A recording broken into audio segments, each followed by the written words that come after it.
Hey everybody, welcome to this week's Age of Wonders 4 Dev Diary. It's on the art of the game. We're going to be kind of going through this pretty quickly because I'm kind of running out of time to make this video. I'm trying to get back into the routine of making these because you guys seem to enjoy them.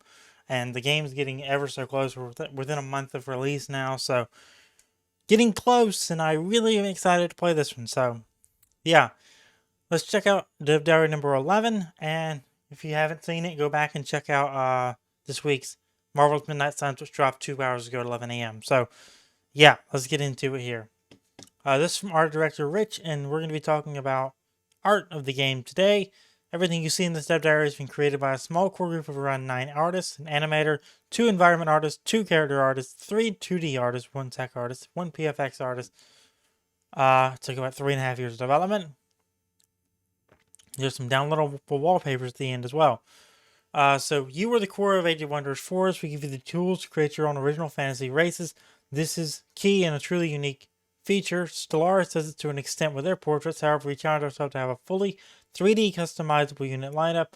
Not just your leader, but your race, and on top of that, to enhance and transform them throughout the game. That's a big step. I really hope.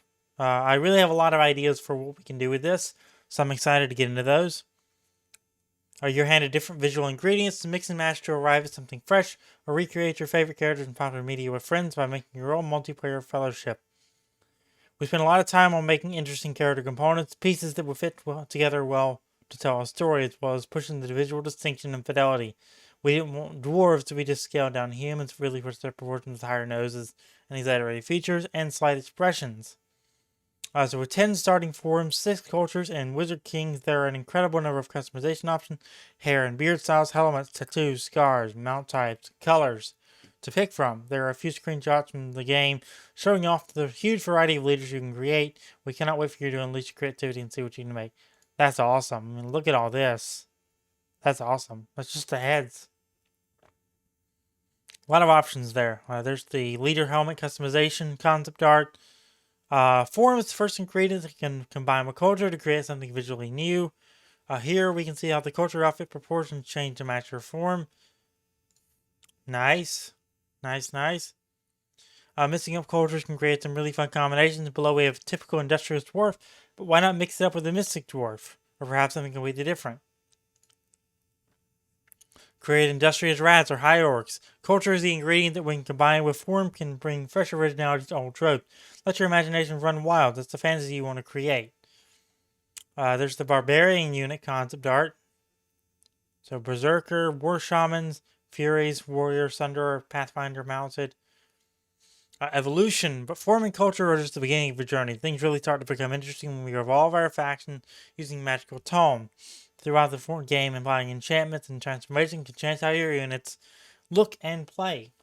You can twist and morph them into something more. Enchantments and evolution stack and combine visually with PFX, skin decorations, colors, and additional methods like ice shard.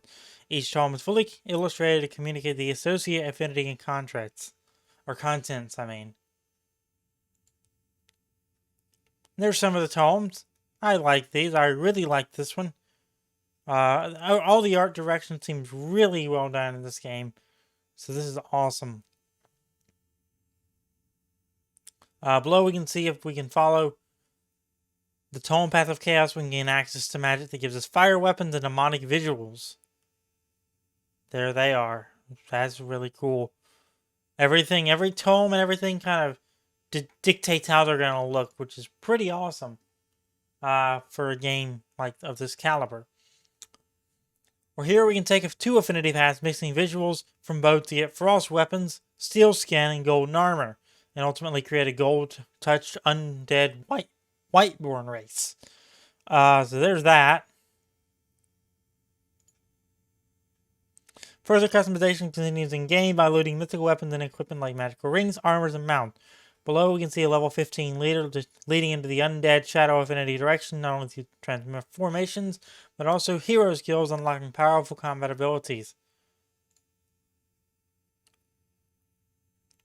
So there they are for that. A lot of things to unpack here. Magecraft 1, Resistance 1, lots of skills we can choose from.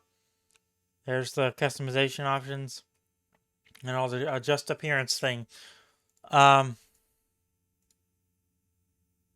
Some weapon concept art.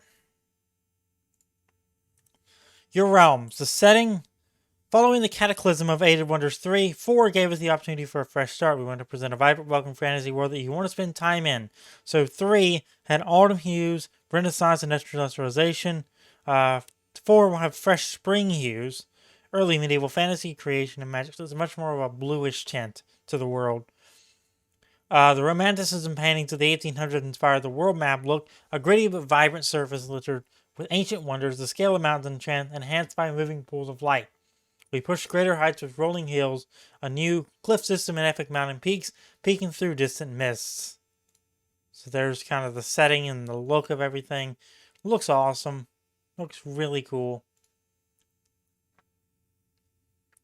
A living world, everything kind of moving, and the trees move. Just the attention to detail is massive in this. I love it. Expanding your cities, build wizard towers, and choose your city's path via special province improvement. Each province improvement has bespoke 3D art like the research post and resonance field. The small, like I said, the small attention to detail is great.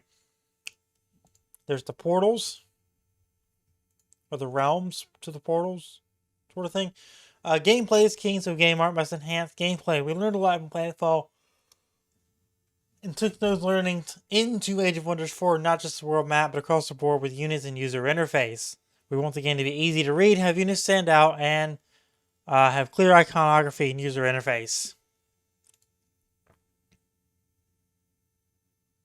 That is something I do notice about Planetfall now. A lot of washed out things with no clear differences. Now you can really tell a difference, which is awesome.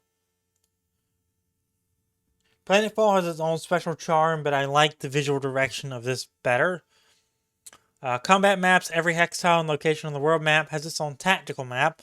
Some, like the Ancient Wonders, are more dungeon-like with bespoke lighting. Others, such as Forest and Gold Nodes, take on the mood of that biome, whether it be in the Arctic or Tropics.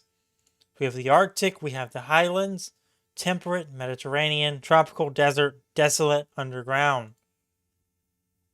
Closer look at map dressing and moods. And here's some environment concept art. The windmills and housing. The nice little details like small bits of snow on the roof and snow around them. Your inhabitants, wildlife. The realms are populated by all sorts of creatures, from the smallest fairy and worm to the largest giant dragon. Here are some concept art of beautiful monsters. And internally we call these ogres Gordon and Ramsay. I can see it. Concept art is from friendly trolls. I don't know if they can truly be friendly. We'll see, I guess. Here's a sneak peek at some unit.gifs showing the animations and posing from our in-game encyclopedia.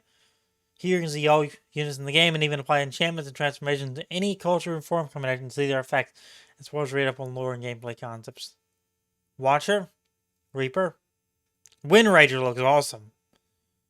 As does the Karag. And there's the Lost Wizard. I put together this fantastic overview showing a few community creations that we've seen come by. Beautiful and clever tombas and illustrations of the Death Dream stories unfolded like the drowned toads. Thank you for your time. We really hope you enjoy the fantasy toolbox we've made for you and cannot wait to see your creation. This is just the beginning of a journey to make time go a little bit faster. Here's some wallpapers. I might have to take them up on that. So there's 4 wallpapers for you. They all look pretty good. All desktop. I think you can probably transpose these to make them mobile, but they look like they're all desktop for now. So, yeah. That's going to do it. If you enjoyed, make sure to leave a like on this video. I'll be back next week. We'll be kind of playing catch up. I got a couple new series coming next week that I think you're really going to enjoy. And yeah, that's going to do it. I'll see you next time for more here with the Age of Wonders 4 Dev Diaries.